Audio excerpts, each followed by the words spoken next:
Welcome, everybody, to the Bush League Huddle Fantasy Football Podcast. I'm Raj, along with my co-hosts Fab and Nacc, and we have a great show with our last divisional preview episode previewing the NFC West.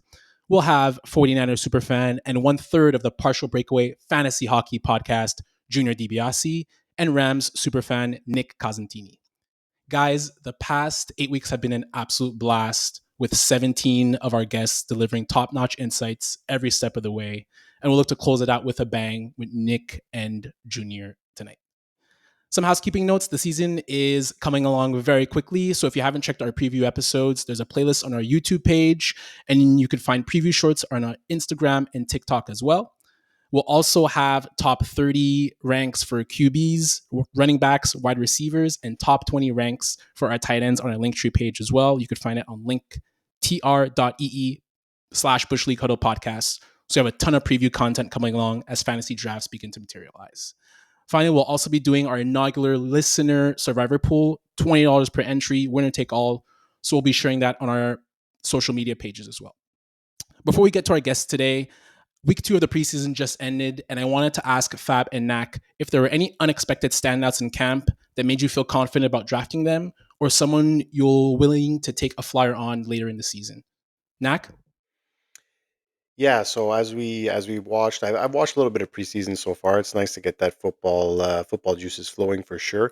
One guy who surprised me, who I didn't think, who I wasn't as high on to begin the season, is Bo Nix, drafted to the Denver Broncos, as everyone knows. Had a pretty solid first outing, but the second outing really stood out for me. Looks like they really found something with Bo Nix, and hopefully, with Sean Payton there, it'll help him out. I think he's had I think it's 7 or 8 drives so far in the preseason, and he scored points on every single one of them. I think there was maybe one punt involved, but putting up points in the preseason, whether uh, you don't want to be like the Steelers quarterbacks and just put up punts every every series. But no, definitely a surprise on the Bo Nix front, and I think he's rising up rankings a little bit, and maybe in two QB leagues like ours, and others, uh, maybe down the stretch, closer into the, let's say, middle of the season, it would be nice to have him as a QB2, basically. Yeah, we poo-pooed on the Broncos last week, Yeah. and I kind of agree with you. I didn't watch much of it, but I saw some highlights, and I think he has the inside track for the starting gig. And he has Sutton there, and Sutton was a really good fantasy player, good value last year. So I would agree with that. Mine was Jermaine Burton. So he played 4 years in the SEC, 2 at Georgia, 2 at Bama. He's always been a big time deep threat. He looked really, really good. Again, it's preseason, of course, take it with a grain of salt. But he looked really good against the Falcons in their first preseason game and made some cool catches, some nice catches against the Bears. But he could be a guy, I think you could take a flyer on him. They drafted him to replace Tyler Boyd. Tyler Boyd was expendable for the Bengals. And Jamar Chase is someone who's playing more in the slot anyways. So they could put Jamar Chase in the slot. Higgins could be on the other side of He's also holding the out. formation. Yeah, he's holding out too. So it's not to say that Burton is don't pick up Burton. You could maybe as like a last round guy, but maybe someone to put in your watch list later on in the season.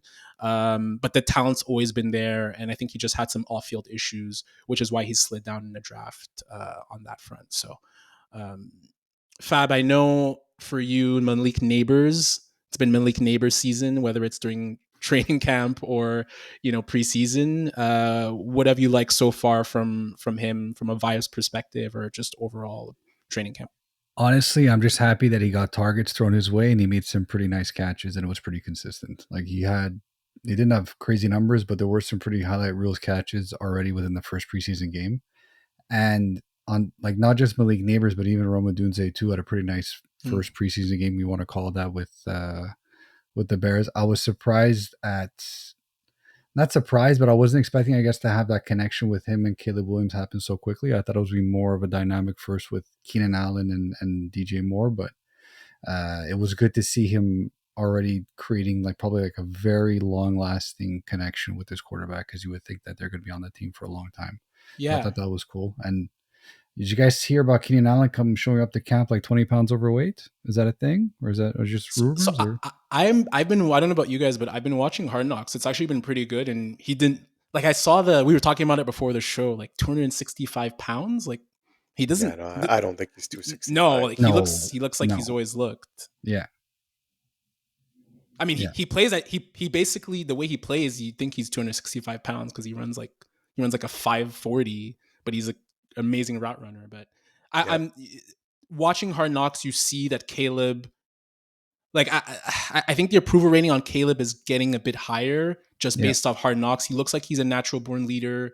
You know, the diva stuff isn't there as much as people claim to be. Yes, he wears a merce. Yes, he wears a purse that, like, you know, people think is questionable, but otherwise, I mean, he's looked really good in my opinion. Again, early signs so far.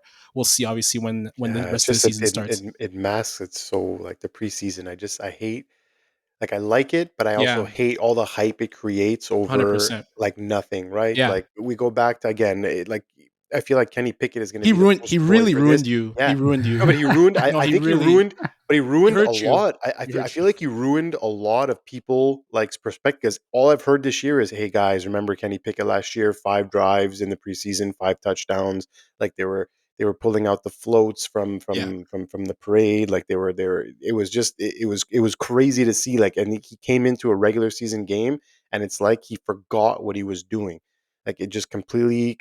So again, I like the fact that we see some guys and they're progressing well, but until I see week one of the regular season and see how he handles or they handle jitters, I'm not going to get overly excited about it.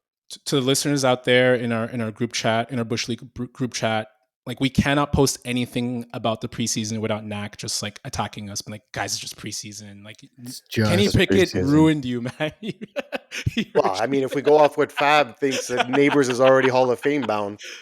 I'm He just happy that it is. caught some receptions. That's all I'm saying. So speaking of training camp, moving on to probably the worst QB camp battle ever: Gardner Minshew and Aiden Ugh, O'Connell. It ugh. was announced after the Raiders game against the Cowboys that Gardner Minshew had won the starting gig. It was a brutal performance. Conversely, we also have the Steelers camp battle with Russell Wilson and Justin Fields. Felt like Justin Fields had the better game, but if you look on Twitter, and I watched bits and pieces of it, if you looked on Twitter, a lot of people mentioning Fields missed some wide open throws, hesitant with the ball. Nacc, what's your take on the Steelers camp battle so far? Honestly, look, there's so many different theories out there that maybe they sheltered Wilson with his calf issue, and they tried to get like an extended look at Fields in that regard. But look, watching that second preseason game, it was a train wreck. I think from top to bottom. The offensive line has serious issues. It's really makeshift. They drafted some guys high, which is good. Future looks bright, but right now there's going to be a lot of growing pains. I don't know. Russell seemed not great. He's not 100%. He mentioned that he wasn't 100%, and there's definitely more upside with Fields. But to your point, like you said, he did miss some open throws. One of them was an end zone shot that, any, decent quarterback makes that throw, 10 out of 10 times. Wide receiver was open. Like, you got to make that throw. You're seeing a lot of tendencies like he was in Chicago, where it's like that, if that first option's not there, he takes off and runs. He did have 8 rushes for 42 yards. I think from a fantasy standpoint, I would look away from Russell Wilson and draft Fields and stash Fields because the fantasy points will be there. I don't see Russ. I was a little bit more optimistic with Russ. Look, it's one game. Again, it's preseason, like we were mentioning. So I'm not gonna freak out just yet. I don't like what I've seen right now. I would probably give the starting job to Justin Fields just because he brings a little bit more. He brings that running dynamic to the field. He brings that little bit extra. If they're both struggling, there's at least he could run and make a play and make a first down, whereas Wilson looked really immobile, slow. Again, first game, so I'm not gonna. I still think Wilson wins the job, but right now, I think I think Fields just looks better in the sense of more dynamic, more chances of making a play when you need it. He did make some nice plays in the end in that preseason game. So I don't know, and I don't know going for Yeah. Minshew and O'Connell. I think We I talked think about it that last week, right? Like yeah, and I think the coach threw up in his mouth when yeah, he named Minshew the starter. Yeah, but I think Minshew starting is ultimately going to be better for Devontae Adams' yeah. fantasy outlook for the For sure. season. I mean, he's going to chuck the ball up, and that's kind of what you want from your quarterback too. We said that last week as well. Like if you can win with Minshew. You're not going to win the Super Bowl, but you can win games, and it's going to be much more competitive for them slinging the ball and actually going downfield and trying to get some chunk yard plays than not. So for me, it makes sense. I like it over O'Connell, and I think from a fantasy perspective too, Minshew deep lying QB2 play. I think. I agree. He's sustained WR 1-2 ish type receivers. Bennett. Yeah. I think it was Allen Robinson when he was with the Jags, if I'm not mistaken, around that time. But That's a I deep agree cut. with you. Yeah. All right. So that's it for some training camp insight. So we look to bring on our first guest from the Partial Breakaway Fantasy Hockey Podcast, Junior Biasi. What's up, fellas? What is up? Nice intro. Thanks for that. I Wow, had to. entrance music and I all. had to. Am I the Wow. only one that had like a walk-up song or what? Junior, 100%. like I've known either you or your brother for a decent amount of time, and I had no clue your last name was DiBiase. Like that's so. It's cool. not quite spelt the same, but I know it doesn't matter. For this we'll part, take it it. is. We'll take it. Yeah, good to see you, man. So thanks Guys. for coming along. I would be remiss if I didn't ask you, and my co-hosts were egging me on. I had to ask you about the Patrick Laine trade for Yes. the Habs. If you have any insight, if you want to save it for your podcast, all good. But if you like to give us any insight on that, it'd be great, please. I think it's great value for Laine. I mean, his value was completely low. No one had any faith left in him. No one knew what he wanted to do, if he even wanted to play. But he seems excited. I think Montreal's a great fit. They have the great development system right now. He'll fit right in. And anytime you get a goal scorer in Montreal, it's nice because we always shied away from these players. We always shied away from them. And it's finally nice to have quality players, especially a sniper on the team. So I look forward to it. I think he has great value. Very good. Now back to the Niners. So, Junior, I'm going to throw out some Brock Purdy 2023 stats and facts for you. He finished as QB6 overall. So there was Allen Hurts, Prescott, Lamar Jackson, Jordan Love, and Purdy. He averaged 19 fantasy points per game over 16 games. 6 weeks as QB7 or better. He played on a top 3 offense, and he was 4th in MVP voting. His current Superflex 2 QB ranking is QB11 behind Joe Burrow, Dak Prescott, Jordan Love, and Kyler Murray. Please tell me, why are we still downing Brock Purdy? And do you believe he could keep his top 5 to 7 QB finish in 2024? I think the answer is pretty simple as to why he's doubted. He just doesn't have a pedigree. You know what I mean? I've seen some lists with CJ Stroud ahead of Brock Purdy in the rankings. And Brock Purdy in his first full year as an NFL quarterback, as a QB1, without really a full preseason because he was coming off a UCL, put up better numbers than CJ Stroud's rookie year. But yet CJ Stroud, I see him as high as 6 in some rankings, and Purdy is as low as 12. And it's like, if he doesn't have the pedigree, he'll never be given that credit. And it's unfortunate because, they talk a lot about it, about the supporting cast. He's got such a great supporting cast, it makes him better. Sure, as from an NFL standpoint, but from a fantasy standpoint, you don't give a crap. You just want the fantasy points, right? So why can't it work in his favor that he's got a strong supporting cast and be ranked a little higher? But anyways, yeah. So look, it's his first full preseason, first full off season without an injury, without rehabilitation. So I expect him to be at his best. Look, am I going to be a homer and say he's going to be a top 5 QB in the league, a top 5 fantasy QB? I don't think so. I think he'll fall more in the range of 7 to 10. But he's got all the tools to compete up there in the top 10 for sure, and the supporting cast too around him. Fab, what do you think? I don't disagree. I think the rushing upsides, the rushing factor limits his upside. Look at the guys that you called out before him, maybe not Joe Burrow, but like Dak Prescott, Jordan Love, Kyler Murray. Those guys do rush a little bit more. I think it's ultimately going to cap him. I mean, Yeah. QB6 might be his ceiling, like for fantasy going forward. I like what Junior said, like between like on the lower end 7, 8, 9 scale. I think that's perfect for him. I have changed my tune on Brock Purdy in the last few years. I thought he was just a guy coming into a really good situation, and like anyone can do what he's doing, but he is a very talented quarterback. And from a fantasy perspective, he's a very good quarterback too. I think QB11 is a little bit low because, again, further to Junior's point, like, yeah, I would take him probably over CJ Stroud. I think everyone's getting really happy on CJ Stroud. We've mentioned that already on the podcast before. Brock Purdy has more of that body of work where you can trust him. Yeah, CJ Stroud has a great weapons, but so does Brock. And I'm not comparing them one for one. Like, I'll take either one of them on my team, but it's a little bit closer than what the rankings give.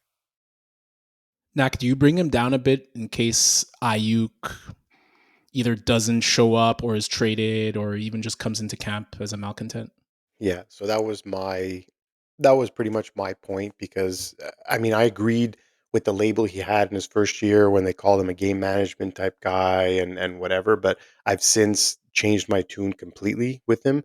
I think he's a very viable option. He's a very good quarterback. I think the fact that he has that Mr. Irrelevant tag on him, Yeah. that's what everyone kind of sticks to, and I think it's not fair to him. And like honestly, we all have eyes, right? Like we see what he's playing.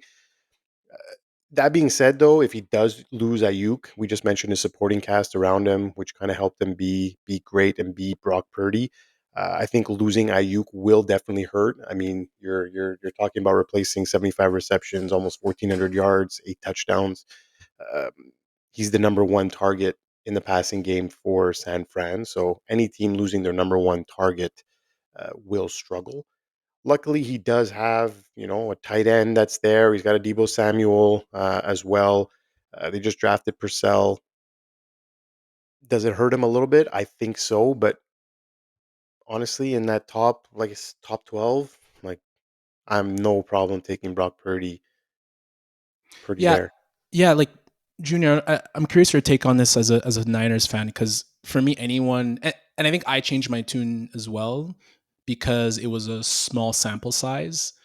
But then if you look at kind of the full season body of work, anyone who watches football sees the Jimmy Garoppolo Niners and then the Brock Purdy Niners, and it's a completely different story. Like Purdy throws the ball downfield. Purdy isn't just like a play action, throw it to the middle merchant. Like he will chuck it downfield. So I'm sure you've seen that evolution in his game where you're like, this guy's not just a game manager. He's actually really good player, and he will be deserving of his massive contract when he gets it. Yeah, where are we going to fit him though on the salary cap is the question. well, that's a good segue because the vibes just seem very bad with the Niners as well. Like the CMC calf injury, Trent Williams is holding out. Obviously, Brendan Ayuk. Like, are you concerned overall with this season going into it? A little bit. I think Trent Williams. I'm more concerned with Trent Williams than I am with Ayuk because everything runs through the run game. Everything goes through the run game, and Trent Williams is a massive part of that. And I'll let you guys answer this, but do you know who Jalen Moore is? Yeah, that's what worries me. Okay, that's Trent Williams' replacement right now. So, yeah, I'm more worried about Trent Williams. I think in the end, with Trent Williams, I think they're just waiting to see what happens with Ayuk, how much money they have to restructure Trent Williams' contract. Because the whole point is that he has no guaranteed money left on his current contract, and I think that's what he's trying to get. And in terms of Ayuk, am I a little bit worried? Yeah, I mean Deebo slimmed down a little bit. I expect a better season from Deebo this year. But I think the logical solution for both the 49ers and Ayuk is that they stay together. Yes. I don't see 100%. Ayuk benefiting from leaving, but at the same time, I don't blame him for wanting to earn what he deserves either, right? So actually, I don't know if you guys already spoke about it. I think the offer from the Cleveland Browns, it was Amari Cooper, a second round pick and a fifth round pick. I actually wouldn't have minded that from a 49ers standpoint, but he declined to go there. So I'm a little bit worried because Ayuk, he's such a great route runner. So he fits our system so well, especially off the play action. Mm-hmm. He's got solid hands. I think he had like one drop last year. So definitely hard to replace. If I had to give a candidate, I know Nacc mentioned Pearsall before. I'm not just basing this off the last preseason game, but Cowing, wide receiver Cowing, we drafted him this year, I believe in the third round. I see him having more of an impact than Pearsall this year. Purcell's be injured honest. too, right? Isn't he injured? Yeah. He's a little bit beat up. Yeah. He's a little bit beat up. They say he can't get himself out of his own way. He like works too hard, overly hard, and he always gets injured. Yeah, that was his issue in Florida. Like, Yeah. The Cooper trade would have been interesting because if there's a again, they're not a 1-for-1 player, but to your point, the route running, that's what Cooper does best. I think that would have been a really interesting replacement there. Quickly, Junior, just before I get your season prediction, settle a little debate that we have about Deebo Samuel, please. I personally think that he's someone who is probably below top 20 wide receiver. Nacc and Fab think that I'm crazy because he's just not reliable, and you could really rely on him on like 2 big games. Please sell this debate for us. You know what? He had like 2 years ago, we would have agreed with Nacc and Fab, and then maybe last year a little more with you. I just think he's due for like a bounce back season. I think he slimmed down. The whole contract situation was a mess. He was like all but out the door, and then he ended up staying, and then he missed a few games with injury because he missed training camp. I just think like this is his first like full year where all that's behind him. He's in top shape. He lost some weight. He's ripped. He has to be more involved and he has to be more productive for the 49ers to succeed. So I see him around that area. He's so multifaceted. Like he can run the ball, obviously, as a running back. He can catch it in the slot. And the yak. It's all about the yak. Yards after the catch. He'll break tackles like crazy and get you those extra yards. So I'm going to be a homer here and side with Fab and Nacc. I did notice the slim down, so I'm hoping that does help him to stay healthy. Junior, give us your season prediction, win-loss, but as we've all said on the podcast, it's Super Bowl or bust for the 49ers. I'm just fed up of losing in the Super Bowl, man. Your next guest with the Rams, man, like at least he got his ring, you know. He maybe didn't get there as often, but he got his ring. But he suffered a lot, though. He suffered a lot. Let me tell you. No, I see them probably around the 12-5, 13-4. Mm-hmm. I originally I was leaning 13-4, but I didn't want to be like a homer. But their schedule is like average of the pack. I think they have like the strength of schedule is like 18th in the league, especially the beginning of the year. Like that's why I wasn't so worried about CMC. They have a pretty easy first 4 games, so like if they get to a big lead or so, like they can take some reps off CMC. I foresee this is like the last dance for me. I think this is how they have to take it. It's the last dance. I mean, at some point you can't fit everybody under the cap. Yeah. No, it's a good way Brock Purdy needs to be paid, and if Ayuk plays on his 5th-year option and says, you know what, I'll bank on myself, this is it. They got to pull through, and hopefully they don't face Mahomes and the Chiefs in the final. I like the way you put it, the last dance, and the way it is with the injuries and the holdouts. Yeah, I could see them just kind of load managing CMC. Where like, what's the point of throwing?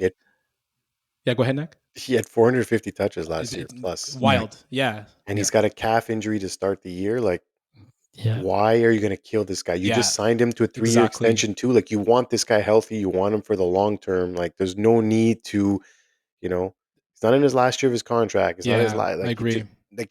That's why I personally think that CMC, like, banking a first overall or second overall pick on CMC, I think doesn't have value just because, like, I think his touches will go down a little bit. We're going to see him go down a bit this year, and they're going to try to save him more playoff-y.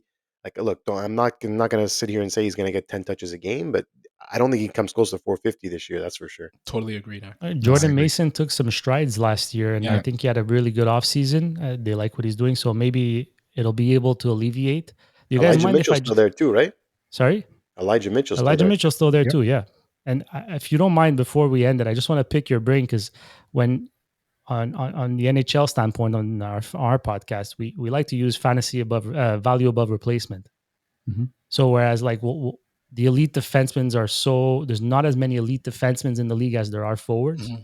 So you might want to take the best available defenseman over a forward that the difference between him and the next best is not so much. Yeah. Mm-hmm. And I find the QB cast this year is so deep.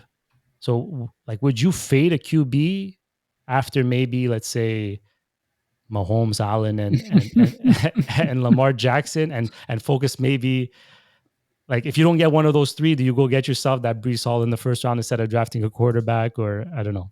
You guys use that value above replacement strategy? 100%. In a 2 QB league, it's a bit different. I think after the top 5 guys is probably when you start thinking more like, hey, you know what? Look, let me get a Brees Hall here, or let me get, like you said, a CMC here. It's just that the value with starting 2 QBs before the top 5, when it comes back to you, you're not going to get that star QB, whereas you could still probably get that very, very good running back or very, very good wide receiver. So I guess it depends where you draft, I would say. It makes sense. We could do a whole episode on that. Yeah. I think we may in the coming weeks. We should be doing a draft strategy episode. Thanks so much for joining. Do you have anything you want to plug for the Partial Breakaway podcast?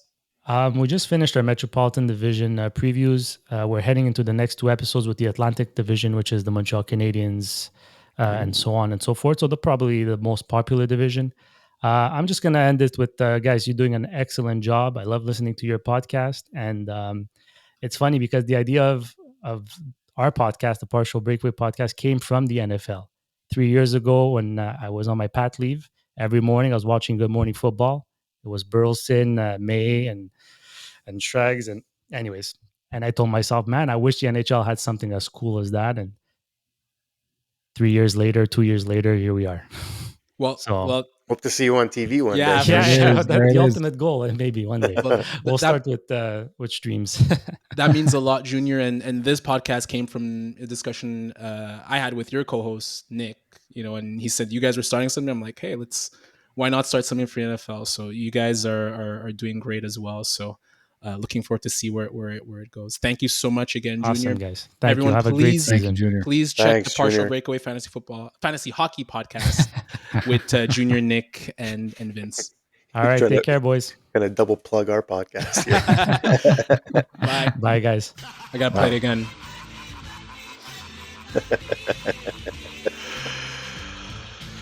Amazing. That was great. Yeah, that was interesting. Nacc, before we bring on Nick, I fully agree with that point. I think CMC gets faded because of all if he gets that much volume, he's getting injured. 100%. And if he doesn't get that much volume, he's not worth that high of a draft pick. That's how I'm seeing it. So I have Brees Hall labeled number 1 for we all do. We all do in the ranks. We all do. Oh, okay. I guess he dropped it. I thought that was CMC 1 up there, but no, I recently switched out and put in Brees Hall, but it's hard, man. Like it's watch. It's gonna end up being some freaking unsung hero. A lot of people are a lot of analysts where they're struggling is with Hall and Robinson. For sure. Yep. All right, so we talked about the Niners. Now we're going to bring on Nick Cosentini, Rams superfan. Nick, thanks for joining the podcast. How's it going today? Yes. Hey, boys. Yeah, I want to really change. Got a nice little Rams jersey going. Nice. Thanks so much for having me. Anytime. Thanks for joining us, Nick. Thanks for joining. Who's in the back? Stafford? Is that Stafford? Yes, it is. It's Stafford. A little foreshadowing, as we can say. So Nick, so Matthew Stafford, age 35. While he may be aging, still has a cannon of an arm. And I feel like Sean McVay has lightened his load over the past 2 seasons with the rise of Kyren Williams. With Cooper Kupp healthy and Puka Nacua aiming to repeat his breakout 2023 season with 1,500 yards, 100-plus catches, how confident are you that Stafford can support 2 1,000-yard receivers? Well, I'm very confident in Matthew Stafford. I mean, I think we should put some respect on his name first and foremost. Don't take my word for it, though. The most recent sample size we have of Stafford, he went 8-2 to finish the season. And last year, no one wanted to play the Rams in the playoffs. He's not showing any signs of slowing down. And, last year, the Rams were in like a rebuilding season. And he basically willed them to a playoff win. So I'm very confident in Matthew Stafford. I mean, I think the person who takes the most hit would be Puka. Because with Cooper Kupp coming in, they play a different position. Obviously wide receiver, but you'll have Puka on. You'll be the X. You'll have Kupp playing the slot receiver.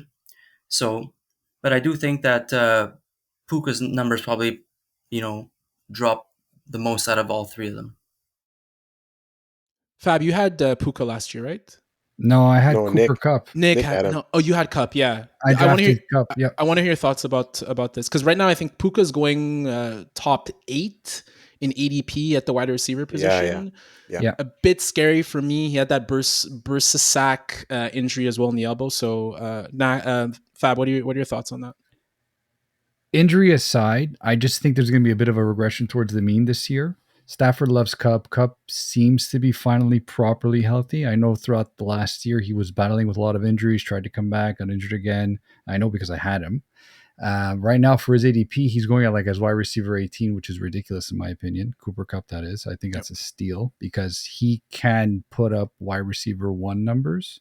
When I say 1, I mean like top 10 realistically. Like 100%.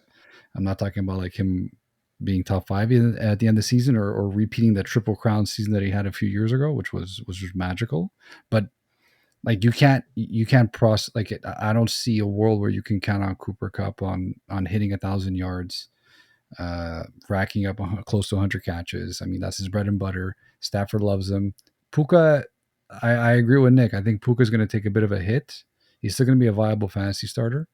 It's going to be hard for him to live up to his wide receiver 8 ADP. But I also don't have an issue with Matthew Stafford getting a year older either. Like I think the offense is tailored for him, and I think it's also tailored to be able to support 2 wide receivers as well. Nacc, what do you think? I'd just like to interject here. Yeah, go ahead. They actually, the Rams play 13 personnel more than anyone in the league. Yep. So that's a 3 wide receiver set with 1 tight end. So they're constantly have 3 people out there. And the battle would be not really Kupp and Puka. It's going to be the guy on the other side. So, I mean, we're looking at Tutu Atwell. We're looking at Demarcus Robinson, perhaps. But I think that guy is just going to have to find ways to, move the chains. But the brunt of the offense is going to come through Puka, through Kupp. And then, obviously, Kyren Williams. He exploded last year. They drafted Blake Corum, running back out of Michigan, which is, a similar type his of replacement. guy. They drafted his replacement. Yeah, his replacement. Yeah, perhaps. But, it's a similar type of guy. Short, stocky, runs very physical, can be good in the passing game. So, I mean, Kyren, too, is the type of guy where he's probably splitting the load all of next year, like You think he's splitting, Nick? I think they're very strong on Blake Corum. So I want to double down on that point, but I've been saying quite often on our podcast that McVay has always had that one singular back. McVay running backs have averaged 218 carries over the entire tenure of his coaching career. So this would be a really big shift in kind of having a split backfield. So do you feel like we could actually trust Kyren Williams, or are you actually saying like? I don't think we can trust Kyren Williams. Okay. I think, a lot of draft projections have him like in the mid round. I mean, if you're doing a snake draft, I would take him at the end and then pair him up with another running back. So you got 2 studs off the back end. That would be a pretty optimal situation. But as for, I think they're really high on Blake Corum. And not only that, they also got the running back used to play for the Eagles, Boston Scott, which is another gadget type of guy that you might see on third down. So I think they're just going to be eating away at Kyren Williams' his yards. But at the end of the day, I think that's what's best because as long as you have a healthy run game, we saw what Sean McVay can do with a play action offense. Like brought Goff to the Super Bowl. It brought Stafford to the Super Bowl. That's when like Sony Michel exploded that year, the Super Bowl run. Yeah, just a little for your boy there, Fabio. Brock Purdy doesn't have a Super Bowl, but that's okay.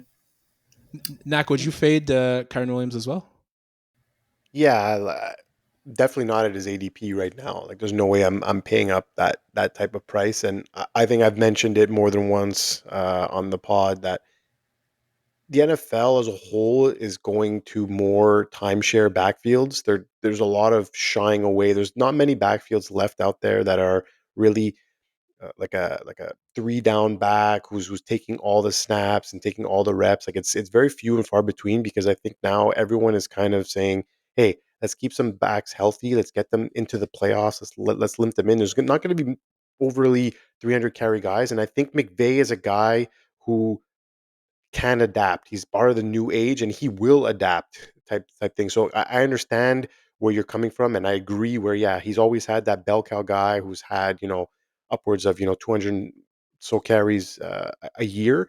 But I think what Nick said is they do really like Blake Corum, and I don't think they drafted him to sit idly by watching Kyren Williams touch the ball, you know, 20 times a game. I think they're going to mix in Blake Corum, and it's all going to depend on his ability to play too, right? Like if he comes in and struggles, then hey, maybe McVay's gonna be like, okay, well look, I tried something new, it didn't work. We're gonna go and now we're gonna piggyback off Kyren. But as we sit right now with his current ADP, I think in the top 10, Kyren right now, Yeah, it's like I he's don't know. going RB8, I believe. Yeah, I think I'm out on that. I'm not wasting draft capital that high of draft capital on Kyren. That's for sure. McVay comes from the Shanahan offense, and if you guys remember, what did Mike Shanahan do back in the late 90s? He went from Terrell Davis, Mike Anderson, Olandis Gary, Clinton Portis. The list goes on and on and on. So I think I agree with you, Nacc. I think at some point McVay is going to realize, especially with Kyren, he's so injury prone. And the reason why he's injury prone is I don't think he could handle a full workload. Nick, any season prediction? Where do you think the Rams are going to finish? This is a really tough division. I could see any team potentially making the playoffs. Where do you think they finish? Yeah, so it pains me to say this because I absolutely hate the Niners, but I do think the Rams will come in second with an 11-6 record. I think they top Seahawks. They don't have the same power as the Rams, and I mean we don't know really what the Cardinals are doing. But I think they finished with 11-6 record, second to the Niners. Probably see them in round 1 or 2. But that's how I see it, 11-6. Yeah, that makes sense. I think the Niners. It's still the Niners division. Yeah. At the moment, I don't see them being uncrowned. Not this year, anyways. I mean, there is a lot of noise surrounding them, so maybe that ruffles a few feathers in the locker room. If those holdouts really go into the season. If Ayuk is not traded or is not signed at the beginning of the year, if Trent Williams is not signed, that's the bigger one. There's a lot of noise, and in the locker room, it shakes some stuff up. So maybe if they stumble out the gate, maybe the Rams have a chance to sneak in as division winners. Yeah, I agree. It could easily implode. Nick, thanks so much for joining us. Really appreciate your perspective on the Rams, and good luck on the season this year for them. I have do I have a little 2-minute? I have maybe one more little you heard it here first moment. Yeah, of course. Go for it. Okay. Do it. Guys, keep an eye on wide receiver Jordan Whittington out of Texas. All right. This guy is built like Puka Nacua. He has the same hype as Puka coming into the offseason. Matthew Stafford and Cooper Kupp started this thing called the Breakfast Club, where they would meet up every morning and go over the routes that they're going to do during practice and so forth. Puka entered this breakfast club, and you can see how much he exploded in the offseason as soon as that happened. So the next guy in line is Jordan Whittington, wide receiver out of Texas. He's part of the breakfast club. He's in there just picking the brains of Cooper Kupp, Matthew Stafford. I don't think he's draftable, but keep an eye on him in the waiver wire. If there are injuries, he's going to explode. He's going to have a good season. If there are injuries for the Rams. Interesting. Love it. That's the great insight that we've gotten from all our guests during this divisional preview. The sleepers. I love that. Sleepers. Absolutely. Keep an eye on the waiver wire. Yeah. Absolutely. Thanks so much, Nick. Really appreciate it, man. Thanks, Nick. Thank you very much. Cousin Nick. Thank you. Cousin Nick. Absolutely. Go Rams. Take care, man. Yeah, I think that's a fair assessment on the Rams. I think they had a really good year last year. They finished very strong last year. Yeah, there's the Aaron Donald aspect that obviously is key, but I think they drafted some really good replacements.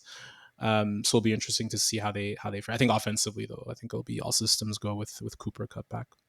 100%. Yeah, and they signed Stafford. They gave him extra guaranteed money. So I think to the point where I think they do have. They're confident in him as a starter. I don't think I think he's healthy, and 100%. they wouldn't have given him more money if they didn't believe in him, right? His arm is still live. He still looks good. Yeah. I think the window is still very much open for the Rams as long as McVay is there. Yeah. Moving on to the Seattle Seahawks. Fab, after 15 plus years, the gum chewing Pete Carroll era is over. New head coach Mike McDonald and offensive coordinator Ryan Grubb, who came from the Washington Huskies, are tasked with helping Geno Smith regain his 2022 QB5 form following a tough 2023 season. Grubb, who led one of the top offenses at Washington, is bringing fresh ideas. Smith is confident, saying, Ryan Grubb's offense is a drop back system, and I am a drop back passer. Despite this, Smith's ADP and Superflex 2QB ranking of 25 seems low, ranking behind players like Will Levis, Bo Nix, and Deshaun Watson. Are we too low on Geno, Fab? 100%. He finished QB-19 last year, and it was a bad year for him. He missed 2 games in the season 2. He still had pretty solid yards per attempt, pretty similar to how it was in 2022. Obviously, he missed 2 games as well. There's that factor. Actually, and he ended the season last year on a bit of a tear. So he had 20 passing touchdowns last year. He had 8 in the last 4 games. So he ended the season really, really well last year. So you think it's going to potentially roll into next year. Well, this year rather. But obviously, the biggest change is really the fact that they've changed their head coach and they changed their offensive coordinator. And it's the same offensive coordinator from, like you said, Washington Huskies, who recently had Michael Penix come out of that program, as well as Roma Dunze. So they like to sling it. They like to throw it. And throughout his coaching tenure, Ryan Grubb at Washington, they played a lot of 12 and 11 personnel. So it's very much catered to existing offensive schemes in the NFL. So there shouldn't be too much of a it shouldn't be too hard to translate his the way he operates now in the real NFL as well, which I think is going to be very beneficial for Geno and learning a new playbook and all that. But apart from it boosting Geno's value, I think it's also going to boost DK and JSN's value too. I think a lot of people are sleeping on that, and I think there's going to be a lot of ADP that's going to be caught up once people start to find out exactly how beneficial this offense can be for the Seahawks.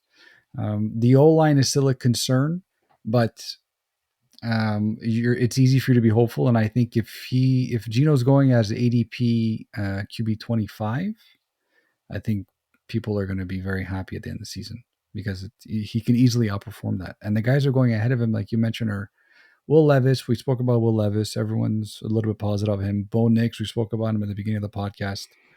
And then redacted. So, we're obviously very, very confident. Deshaun Watson. Name withheld. Name withheld. So, I think, last year he had an off season and he finished QB-19.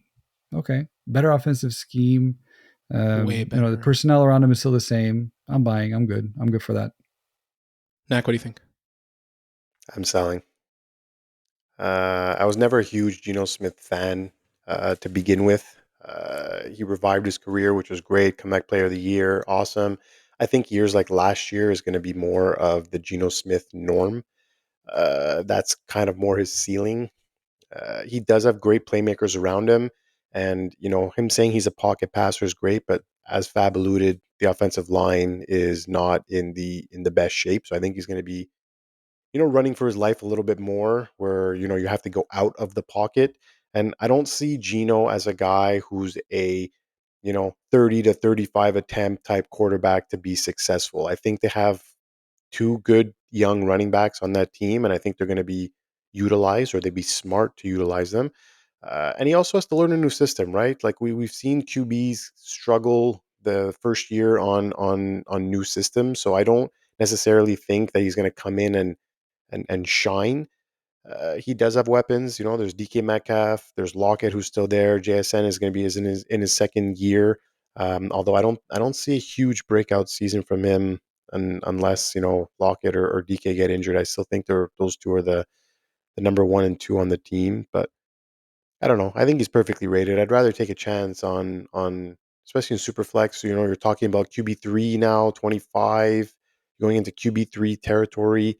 I'd rather I just alluded to it. I'd rather take a shot maybe at Bo Nix, who has a little bit more upside, younger, runs a little bit more. I don't know.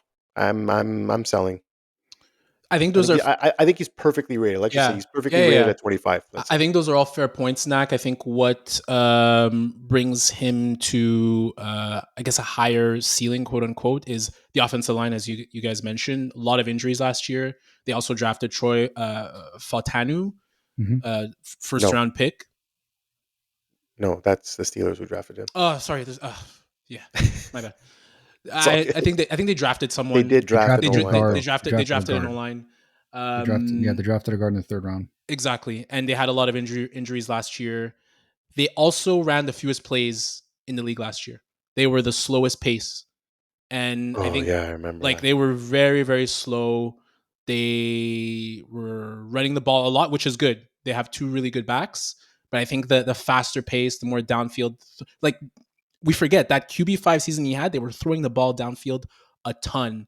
And then they gravitated back towards kind of like a shorter pass, a slower passing game. So Mm-hmm. I believe it will be beneficial towards Smith. And you mentioned JSN. I went back and looked at some draft previews for JSN, and a lot of analysts were saying that he was the best wide receiver at Ohio State. He was better than Chris Olave. He was better than Garrett Wilson. So I'm not saying that that's the case now, but the guy has a ton of talent, and I think he'll be properly utilized, not just in the slot, but out wide as well. I think that'll be the key. Don't not just use him in the slot. So I think you could. It'd be fair to say he'd be perfectly rated. I wouldn't rank him any higher, but that's someone that if you want to wait on a QB, I think would be a nice get in the later rounds to get that potential QB2 or at least QB3 with upside. Fab, do you have a season prediction for the Seahawks? So last year they finished 8-9, missed the playoffs. The year before they went 9-8, made the playoffs. This year, it's probably gonna be around the same thing. Like I don't see them jumping off the page, but their schedule isn't that difficult where they can't be able to strum up 8 wins next season. But I mean, obviously that division runs through San Francisco, and then we just spoke about the Rams and how much more beefed up they are too. So I'd be very surprised if they get more than 9 wins next year. Yeah, I would agree with that. Like they're playing the AFC. What was it? The Bills division, right? So like it's AFC not. East. That's not a cakewalk either. So it's going to be tough for them too. Kind of rebuilding year as well, and like new coaching system as well. I think McDonald is a great hire for them. He was probably one of the best defensive coordinators with Baltimore last year. Yeah, last 2 years. Yeah, last 2 years. So we'll move on to the Cardinals. So Nacc, finally, the Cardinals of Arizona. Kyler Murray finally healthy. That's Pittsburgh Steelers West. In terms of a lot of Steelers players go there after they are with the Steelers. It's like a running joke where it's Steelers West over there. Didn't Wisenhunt? Well, Wisenhunt too. Coach Wisenhunt was there. There was Bruce Arians who was there. Didn't Todd Haley go there as an OC? Was Todd Haley was there as OC? I don't know, but I know Bruce Arians Arians was there. They've had James a whole Conner. lineman. It's true. Connor was there. Yeah, it's true. Yeah, a bunch of people have gone there. It's true. Just funny. So Kyler Murray finally healthy and focused. No more jokes about Call of Duty. Cardinals have finally shown full commitment to him, and he's now surrounded probably by the best supporting cast he's had since he's been drafted first overall in 2019. He finished 7th in fantasy points that year and 2nd in 2020, but he struggled since. Obviously, he had the ACL tear. He's currently ranked QB 10 by ESPN in Superflex and 2 QB leagues. Nacc, is it time to consider Murray as a potential top 5 fantasy QB at a potentially great value this year? Buy Kyler Murray shares. I understand last year was he only played half the year. I think he finished QB 27 if memory serves me right last year, but only played in 8 games. But he averaged just under 20 points per game in those 8 games down the stretch. And he only started his first game in week 10. So coming in mid-season is all obviously hard as well. Everyone's already kind of played half the year and whatnot. So I think you could pencil him in for a top 10 finish 100%. That's if he stays healthy and potentially push for top 5 numbers. He's one of the few quarterbacks now that have that rushing upside, right? Like everyone was kind of pushing hard on, we mentioned it earlier, CJ Stroud and the Joe Burrows and like those guys have ceilings, but the problem is they don't have that rushing upside to their game. So I think that brings them down a peg. So a guy like Kyler Murray can kind of step on and potentially push for those top 5 numbers. He gets arguably the best wide receiver in the draft, depending who you speak to. One of the people, me and my co-host Fab. But depending who you speak to, they got the best wide receiver in the draft in Marvin Harrison Jr. I actually saw a picture. He was at his dad was at camp the other day, and he's actually bigger than his dad is. Like he's a specimen type dude. Like I didn't know he was that huge. Like he's making all kinds of noise in camp. He's making all kinds of crazy catches. His catch radius is insane. I think he's going to be easily Kyler Murray's favorite target and push for like 100 catches type deal. But pencil Kyler Murray in for top 10 and pushing for top 5 numbers. Fab, what say you about Kyler Murray? I'll agree with the top 10. I'll disagree with the top 5, just because of the people that are ahead of him right now. I think you can argue that he can make it, but I mean, he finished as a QB3 in 2020, so it's not out of the realm of possibility. I'm just not as high that he'll get that much rushing upside. But at the same time, QB10 for sure. It's hard to disagree with that. Marvin Harrison, yeah, specimen. I think, where's he going at right now? Like wide receiver 9? Right? Like yeah, that feels high. That feels high. That's not crazy to me. What? That's not crazy to me at all.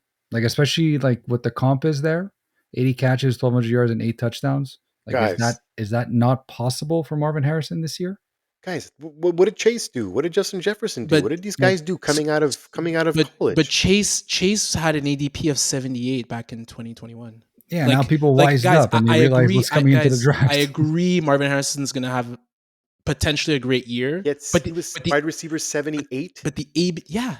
No, guys, I even put the you guys didn't do your homework. I put the screenshot. It was from ESPN Fantasy. 78. Yeah, look, Amari Cooper in. I think that was coming off of it. So it was be Joe Burrow's second year, and he's coming off that ACL injury that he had in the rookie season. So that could play into that. Was Chase's rookie season? That was Chase's rookie season. Even Calvin Johnson had a 60 ADP. Like, I think he'll have a fantastic season, but for me, it's at wide receiver 9. He's going the second round most likely. It's because he has no competition there. Right? Trey McBride, like the Bengals. No, but I'm saying for wide receiver, like X type guy, there's no. What's his name? No Harry Douglas. For him. There's who's the wide receiver 2 there? Who? And they just had an injury. Rondell Dortch. No, Dortch. Exactly. There it is. Thank you for proving my point. Yeah, Greg Dortch. But he's got no competition there. He has 0 competition there out wide at the wide receiver position. Yes, he's going to have more coverage and double teams and stuff like that, but 0. There's no one there. Yes, McBride is there, 100% tight end. He's 100% there, and he's going to put. But someone's going to have to catch balls. It's going to be Harrison.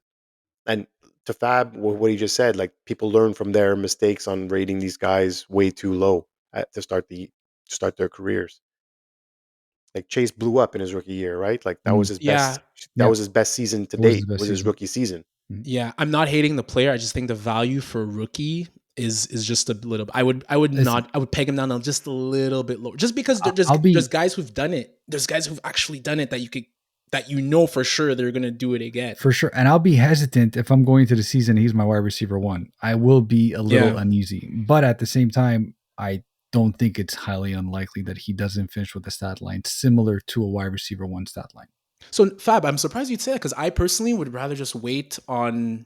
I would get Neighbors. I don't have Neighbors as ADP in front of me. I'm assuming it's probably in the 25 to 30 range. But no, Neighbors has been climbing lately. He's in the top 20. He's in the top 20 now.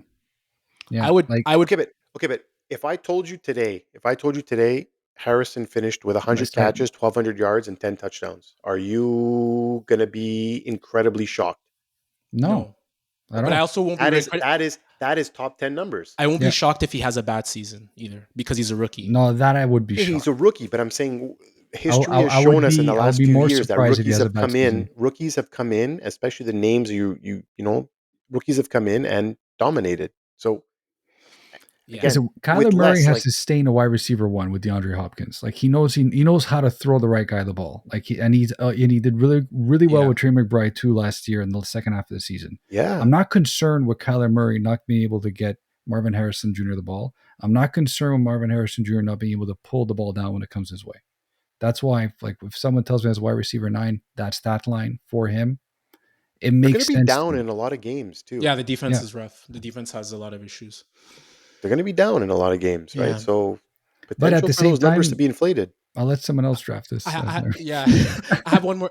I have one more question. Who's a riskier QB from an injury perspective? Like who scares you from an injury perspective? Kyler Murray or Anthony Richardson? I knew you were going to say that. Oh man. That's a good one. I think I'm going to say Richardson just because Yeah. Kyler Murray came in, played the final stretch, and he was healthy, right? Or healthy-ish. I think Anthony Richardson, I have to see it. I've got to see him be the guy that can slide and can not go into contact with your shoulder and because he looks do for contact. stupidities. That's what bothers me more with Anthony Richardson. Exactly. Whereas Kyler Murray knows how to evade contact. You see him run around the pocket and rush for 120 yards and throw a 5-yard little cut Richardson pass. could be the top QB fantasy wise this year, but it's all going to depend on if the guy could stay healthy, man. And right now, he hasn't shown it yet. He plays a much more violent game than Kyler Murray. I compare him to Cam Newton. I think I've compared him before, but I compare him to Cam Newton. Yeah. Like he's just big. It's a body, great question, though, Roger. That was a good hard. one. That was a good one. Right off the cuff like that. That was good. Nacc, season prediction for the Arizona Cardinals. Yeah, I went over their schedule earlier today, and it's tough, man. That division's really tough, which is gonna cause a lot of losses. Maybe a lot closer games than people think. I know they play the Rams very, very tough, but I see like 8-9, man. 8-9, 9-8. Switch it over one game thing. I don't know.